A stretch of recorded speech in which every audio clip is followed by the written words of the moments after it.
I was standing in the center of the cedar-paneled living room of our family cabin, the same cabin I'd swept, painted, winterized, and cherished for most of my adult life. Snow filtered in through the tall windows, catching the light like suspended diamonds. It should have been a peaceful scene.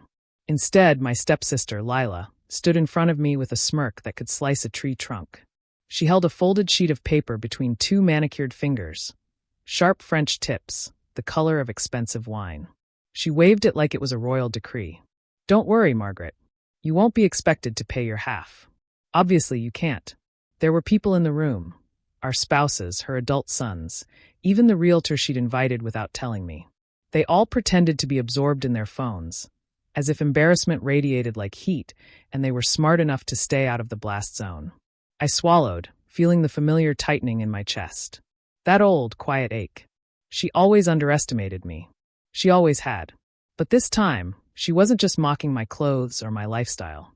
She was trying to sell the cabin, the place my father built, the place I kept alive while she spent decades showing up only when the photographs would look good on her holiday cards. I looked at the paper in her hand, then at the realtor. The realization settled into me like a stone at the bottom of a lake. She had no idea. No idea what the cabin was truly worth. No idea who actually owned it. No idea what she had just triggered. I took a slow breath, feeling the room sharpen and crystallize. "Lila," I said softly, "put the paper down. You don't want to embarrass yourself." Her smirk grew. "Oh, but I do." And that was the moment I knew. The years of biting my tongue were over. The quiet sister, the simple one, her words, not mine, was done playing small for someone who never understood the difference between humility and weakness. The truth was coming, and it would split the room open. But first, I had to let her walk into the trap she'd set for herself. The realtor cleared his throat. "Shall I go over the estimated sale price again? Given the land value and current demand." "Yes, please," Lila said, cutting him off. "I want everyone to hear exactly what we're sitting on." He lifted his tablet. "The preliminary valuation is around $600,000. Gasps. A few whistles. Lila looked delighted. I stayed silent. Because the number was wrong. Because the property wasn't hers. Because this moment, her pride swelling in her chest, was exactly the place where the truth would hurt the most. And yet, I still hadn't revealed my hand. Not yet. The paper trembled slightly between her fingers as she pressed it into my palm. "Sign it, Margaret," she said sweetly. "Let the capable one handle the grown-up things." I looked down at the document, then back at her. And I smiled, because I knew something she didn't. Something she was seconds away from discovering. Something that would end her mockery forever. But before I could speak, the front door creaked open behind us. Someone unexpected stepped inside, and everything I'd prepared to say lodged in my throat. "Before I continue, you should know who I am. My name is Margaret Hale, and I am 63 years old. Old enough to have seen hearts bend, break, and mend, but young enough to still sharpen my tongue when necessary. I was raised on quiet dignity, the sort that doesn't ask for applause, but also doesn't tolerate deception. My father used to say, 'Still water runs deep, Maggie.' I used to think he meant the lake behind the cabin. Later, I realized he meant me. My life hasn't been glamorous, but it has been honest. I worked as a school librarian for 37 years, and when I retired at 62, I did so with calloused hands, a modest pension, and the knowledge that I had served my community well. I never married money, nor did I ever chase it. My joys were simple: early mornings with tea, tending my garden, walking trails near the cabin when my knees allowed. Lila, my stepsister, was the opposite. For years younger, always impeccably dressed, always curating her life for public consumption. She grew up believing that appearances were currency and that she, naturally, deserved the best of everything. When our parents married, I was 19 and she was 15. It didn't take long for her to decide that I was some sort of charity case. Too quiet, too plain, too simple, as she liked to phrase it. She excelled in social circles that made me itch. She married well, twice. She filled her home with ornate furniture and curated smiles. But she never worked a day maintaining the cabin. Not one day. When our parents died, the cabin passed to us jointly, or so she believed. In truth, my father had updated the will 2 years before he passed. A quiet conversation on the porch, just the two of us, had led him to realize that I would cherish the property while Lila would monetize it. And so, in an envelope he hid inside the cabin's old cedar chest, he left the truth. A truth that took me years to emotionally accept, even after the lawyer confirmed it. A truth I never flaunted. I didn't need to. I never wanted revenge on Lila. I only wanted peace. But when someone threatens what you've tended, watered, and protected for decades, peace becomes something you fight for. So when the door creaked open that snowy afternoon, and I saw my longtime friend and attorney Michael Rourke step inside, brushing snow from his shoulders, I felt a complicated swell of emotions. Surprise, relief, and the beginnings of a storm. Lila turned to him, confused. "And you are?" Michael looked at me. "You called yesterday asking if I'd be in the area. I thought I'd stop by." I hadn't called him, but I knew exactly what this meant. Something was already in motion, and Lila had no idea she was standing in the center of it. Growing up in a blended family is like tending two gardens with different soils. One may flourish effortlessly, the other requires constant negotiation. My father, gentle and deliberate, believed in quiet love and steady hands. Lila's mother, Barbara, was vibrant, dramatic, and lived in a world of angles and mirrors. Together, they were an unlikely match, but they made it work, mostly. I never resented Lila. Not even in the early years when she mocked my clothes or rolled her eyes at my hobbies. I was older, grounded, and uninterested in competing with someone who believed life was a stage production. But she resented me, the older daughter with strong ties to the father she wanted to claim entirely. Still, family has its rhythms. Holidays, birthdays, forced smiles over dry turkey. For the sake of our parents, I made room for her in my life. Even when she bragged about her designer handbags or treated my job at the library like a quaint little hobby. When our parents passed, my father first, then her mother 7 years later, grief carved new distances between us. We grew polite, then distant, then practically strangers. The cabin, though, remained the one shared thread. To me, it was memory, roots, a place that smelled like pine needles and my father's aftershave. To her, it was a burden until she learned its value. That shift started 6 months ago when Lila's second marriage hit the rocks. She'd lived extravagantly for years, vacations, cosmetic procedures, lavish parties. Her husband, a man who once delighted in spoiling her, grew tired of footing the bills. The divorce was swift and punishing. For the first time in her life, Lila felt financial discomfort. And I suspect that discomfort became desperation.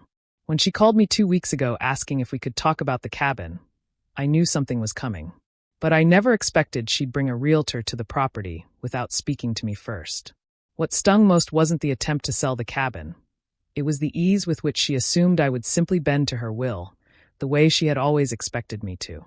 Michael stepped further inside now, taking in the tense room.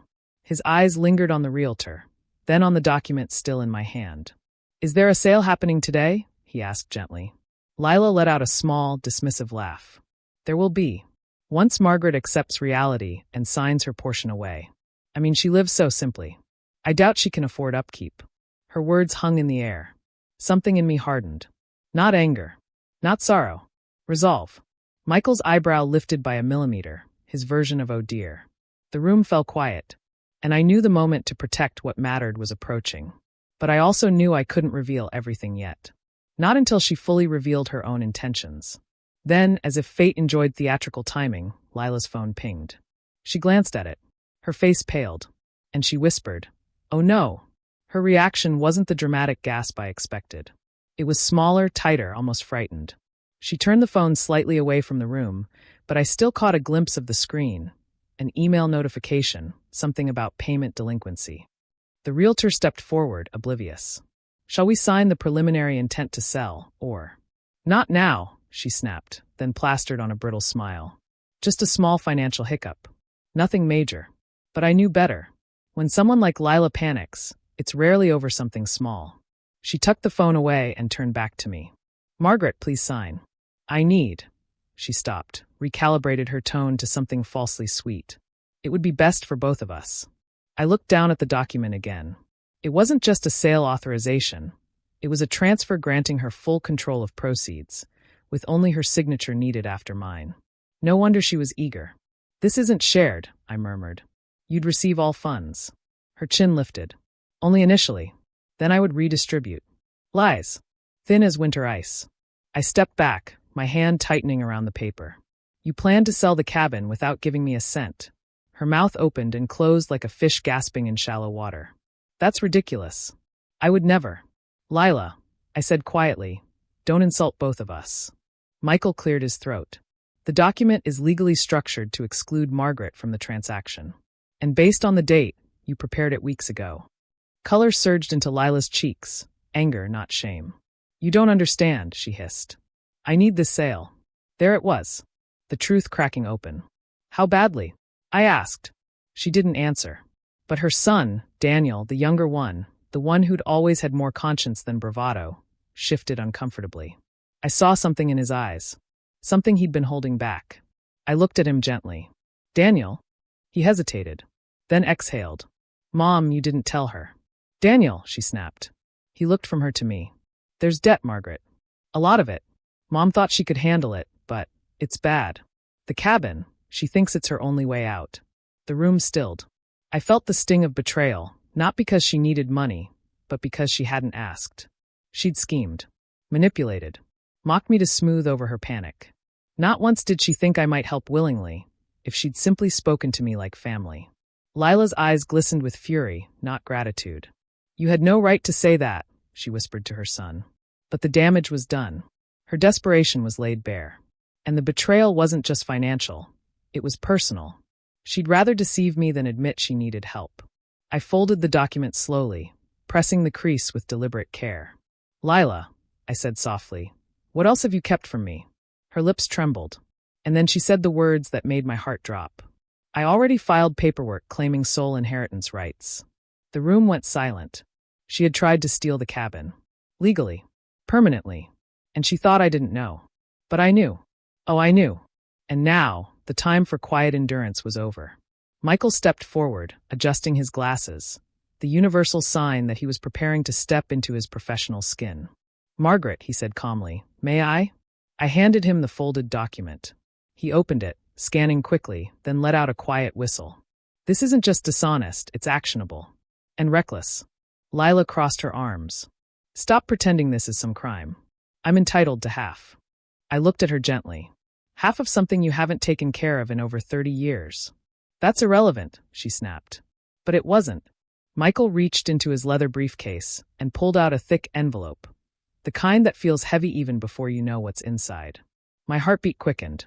I recognized it. The envelope. My father's final revision of his will. I'd asked Michael to bring it months ago, but never intended to use it. Not unless forced.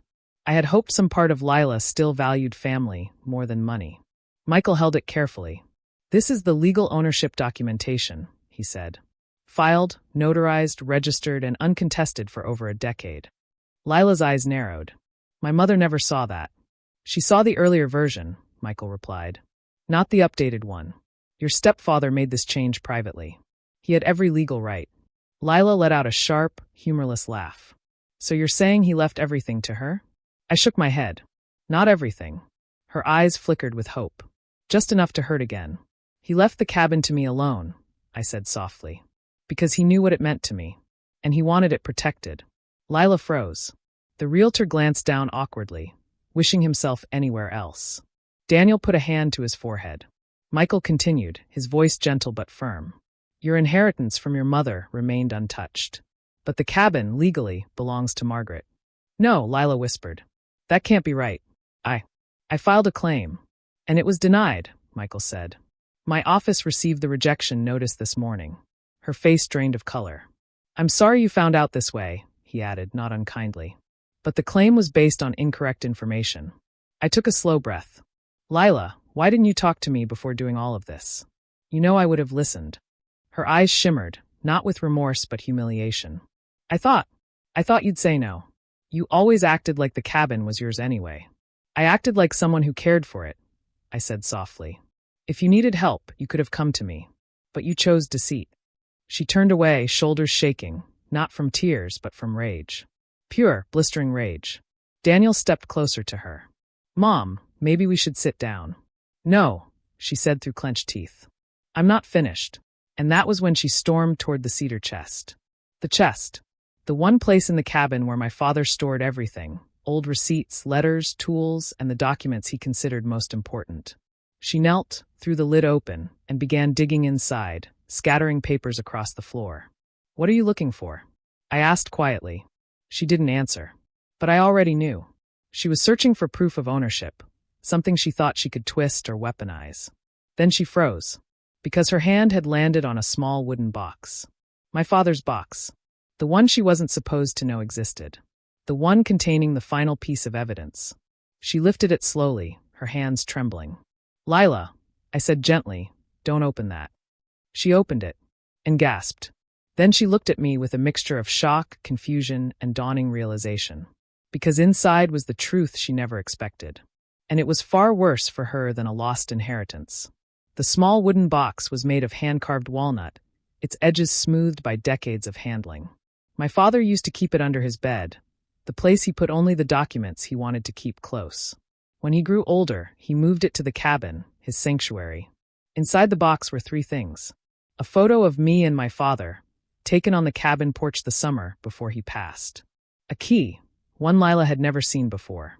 And a notarized addendum. Lila stared at the document, her eyes scanning it so fast she nearly stumbled over the words. This is," her voice cracked. "He gave you everything." I knelt beside her, slower than I used to be, but steady. "Not everything," I said quietly. "Just the things he knew had to be handled with care." She trembled. "This says the land, the house, the boat, the lake rights, even the timber line. Why would he leave you all of it?" Michael answered before I could. "Because he knew you never wanted the cabin. Until you realized what it was worth." Lila's head snapped toward him. "You don't know anything about me." "I know enough," he replied. I closed the box gently. "Lila, if you'd come to me with honesty, I could have helped you. We may not be close, but we are still family." She glared. "I don't want your pity." "It isn't pity," I said. "It's love. Complicated, strained love, but love nonetheless." The words seemed to bounce off her. Then her voice hardened. "I'm not leaving without my share." I stood. "You don't have a share." Her eyes darkened. "Then I'll fight you in court." Michael folded his hands. "You can, but it won't change the outcome. The law is clear." She looked around the room, searching for someone, anyone, to support her. But her sons looked away. The realtor busied himself with packing up his forms. Even the house itself seemed to exhale, as if tired of her presence. I watched her shoulders slump. Then I made a decision. A decision rooted not in vengeance, but in self-respect. For decades, I had softened myself for the sake of family harmony. I let her mock my clothes, my job, my way of living. I let her belittle the quiet life I built. I let her treat me like background scenery. No more. I turned to the realtor. "The property is not for sale. Please leave the premises." He hesitated, then bowed slightly and walked toward the door. Daniel murmured, "Thank you, Margaret." But his mother wasn't finished. She stepped in front of me, blocking my path. "You can't do this," she whispered, voice shaking from the force of emotion she refused to release. "You can't just win." I looked her in the eyes, really looked. "Lila," I said gently, "this isn't about winning. It's about truth. And you've run from the truth for so long that you don't recognize it when it's sitting in your hands." She stared at the wooden box, breathing hard. "I could lose everything," she said. "You won't," I replied. "But you will face the consequences of your choices." Her jaw tightened. "You think you're better than me." "No," I said softly. "I think I finally understand my worth." She turned away, chest rising and falling. "You haven't heard the last of this." But she was wrong, because the downfall had already begun. She just hadn't realized it yet. The days following her attempted claim were strangely quiet, like the cabin itself sensed a storm had passed. Snow melted from the eaves. Icicles dripped steadily. The lake groaned with early spring thaw. Michael filed the final verification documents, ensuring no more challenges could be raised. Legally, the matter was sealed. But consequences rarely unfold in courtrooms alone. They unravel in the silence of one's own life. Lila's first reckoning came when her claim was officially rejected. A terse letter that confirmed what she'd tried so desperately to deny. I heard from Daniel that she spent an entire afternoon locked in her bedroom, alternating between anger and despair.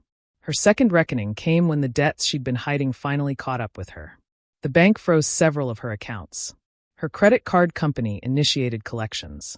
The cosmetic clinic she frequented filed a late payment notice. The third reckoning, the deepest one, came from her own children. Daniel and Robert had always adored their mother, but even love has limits. Learning she'd attempted to steal the cabin shocked them. Learning she'd lied to them about her finances broke something fundamental. She scared me, Daniel admitted when he visited me at the cabin a week later. She was willing to ruin you to save herself. I rested a hand on his arm. People make bad decisions when they're cornered. He shook his head. She wasn't cornered, Margaret. She cornered herself. Her social circle, once her greatest asset, began to pull away. Word spread quickly among those who care more about reputation than truth. People who had once praised her style now whispered about her desperation. And yet, despite all this, I felt no triumphant joy. Only sadness. And relief. Because justice had arrived naturally, without cruelty, without revenge, without me lifting a hand. Sometimes the greatest consequence is simply reality returning to its rightful place. A month later, I received a letter in the mail from Lila. The envelope was thin. Her handwriting, usually poised and elegant, was uneven. Inside were 2 sentences. I'm sorry, but I still don't understand why he chose you. I sat with the letter for a long time. My father had chosen me because I showed up. Because I loved the cabin for what it was, not what it was worth. Because I listened. Because I honored the quiet things. But I didn't write back. Not yet. Some wounds need stillness before conversation. Spring arrived slowly, thawing the last patches of snow along the cabin's foundation. The lake softened, releasing its icy grip, and the air filled with the scent of damp earth and pine needles. I spent long days repairing the dock, tightening boards, sanding rails. My hands remembered every inch from decades of care. Healing happens that way, inch by inch. I found myself reflecting not just on what had happened with Lila, but on how many years I had allowed myself to be small for her comfort. How many family dinners I had endured in silence, letting her commandeer conversations and opinions. How often I let her define me through her narrow lens. But the truth was simple. I was never simple. I was just quiet, and quiet women are often underestimated.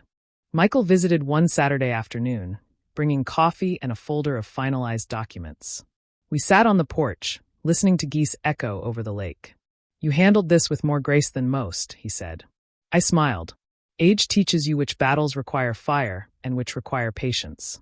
He nodded. What will you do now? Protect the cabin, I said. Restore it. Enjoy it. And maybe host my nieces and nephews when they want to escape the noise. He studied me for a moment. And Lila? Time, I said softly. We both need time. Because the wound between us wasn't just about money. It was about years of misunderstanding, jealousy, and silent imbalance. Healing that would take longer than legal paperwork. Daniel and Robert visited often. They helped with repairs, brought meals, and filled the cabin with the kind of youthful energy it hadn't held in years. I felt gratitude, not only for their company, but for the quiet way they were choosing to rebuild trust on behalf of the family fracture. They spoke less about their mother now, but when they did, the tone was gentler. She's embarrassed, Daniel said one evening as we watched the sunset paint the lake orange. But she's also trying. She's meeting with a financial advisor. She sold some jewelry. She's slowing down. That's good, I said. She knows she went too far, he added softly. I nodded, letting the breeze brush past us. Healing often begins when people finally face themselves. Months later, I sat alone on the porch, a mug of tea warming my hands as the evening wind rustled through the trees. The cabin glowed behind me, sturdy and whole. My father's spirit lingered in every beam, every nail, every corner touched by his hands. The events with Lila had changed me, not hardened me, but clarified me. Revenge had never been necessary. Truth had done the work. Integrity had done the work. Time had done the work. The cabin remained where it belonged. I remained who I had always been. And Lila, she began slowly to rebuild her life without pretending it was perfect. 2 weeks ago, I received another letter from her. A longer one. She apologized. Not perfectly, not poetically, but sincerely. She admitted her fear, her pride, her desperation. She asked if we might someday sit down together and talk, not about the cabin, but about us. I folded the letter carefully, placed it in the cedar chest, and whispered into the quiet room. Someday. Forgiveness, like restoration, is a patient craft. As for the cabin, it stands now not as a trophy, nor a weapon, nor a symbol of victory. It stands as a reminder of something simple and profound. When you live with integrity, you do not need to shout. You do not need to fight dirty. You do not need to prove your worth to those who refuse to see it. Truth, steady and undeniable, speaks louder than all the noise. And when the dust settles, it is the honest person, not the loudest, who stands unshaken. If you enjoyed this story and want another cinematic revenge or redemption tale, just give me the next title.